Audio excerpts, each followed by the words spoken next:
এই বাজার কিভাবে তদারকি হবে নিয়ন্ত্রণে? এটার কারণে আমরা আইনগত ব্যবস্থা নিয়েছি, ইতিমধ্যে একটা মামলা রুজু করা হয়েছে এবং আইন তার নিজস্ব গতি অনুসরণ করবে। সারা বাংলাদেশ ছোট জায়গা না, এটা অনেক বৃহৎ জায়গা। আপনি একটা বাজার তদারকি করবেন, এইভাবে ভোক্তা অধিকার কত সংখ্যক আছে এবং এই বাজার নিয়ন্ত্রণ করতে কি পরিমাণ সক্ষমতা দরকার সেটা আপনারা নেবেন কিনা আগামীতে?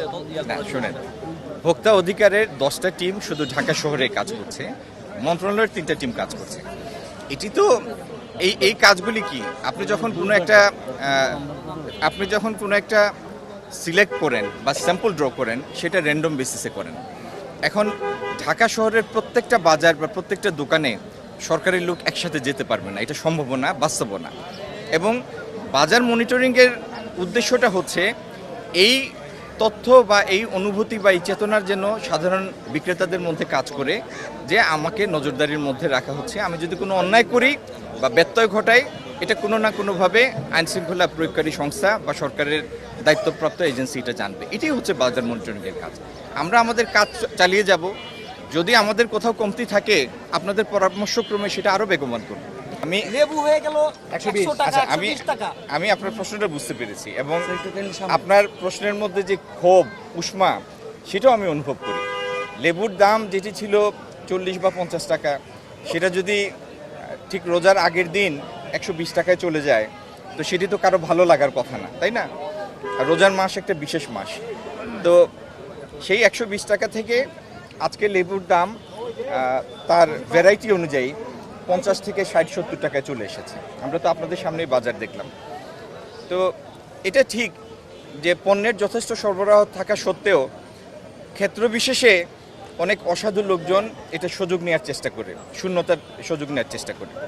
আপনার আমার সম্মিলিত প্রচেষ্টাই আমরা নিয়ন্ত্রণের চেষ্টা করব।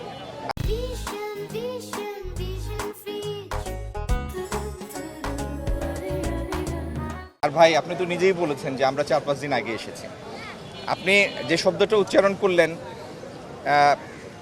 বাজার যেন কোনো নির্দিষ্ট কয়েক ব্যক্তির হাতে নিয়ন্ত্রিত না হয়, এই দিকে আমাদের দৃষ্টি আছে, কিন্তু কার্যকর পদক্ষেপ নিয়ে আপনাকে গুণগত পরিবর্তন দেখানোর জন্য একটু সময় লাগবে এবং আশা করি সেই সময়টা আপনি মঞ্জুর করবেন।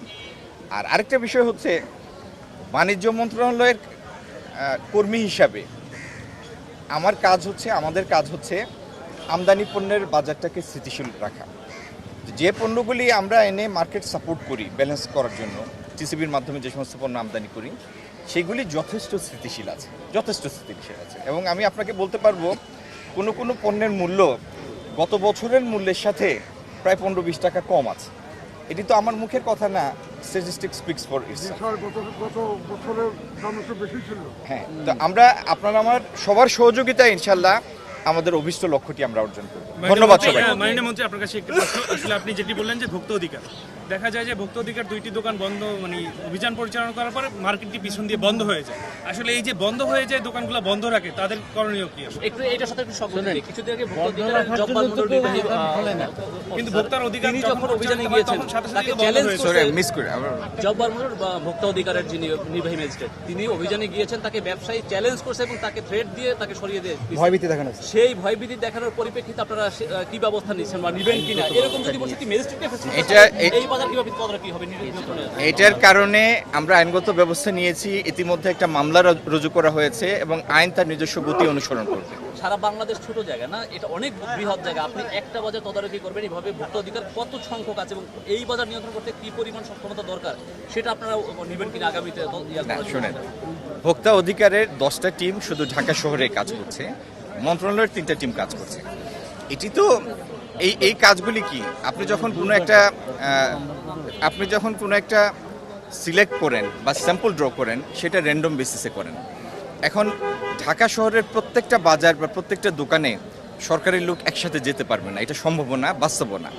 এবং বাজার মনিটরিংয়ের উদ্দেশ্যটা হচ্ছে এই তথ্য বা এই অনুভূতি বা এই চেতনার যেন সাধারণ বিক্রেতাদের মধ্যে কাজ করে যে আমাকে নজরদারির মধ্যে রাখা হচ্ছে, আমি যদি কোনো অন্যায় করি বা ব্যত্যয় ঘটাই, এটা কোনো না কোনোভাবে আইনশৃঙ্খলা প্রয়োগকারী সংস্থা বা সরকারের দায়িত্বপ্রাপ্ত এজেন্সি এটা জানবে। এটাই হচ্ছে বাজার মনিটরিংয়ের কাজ।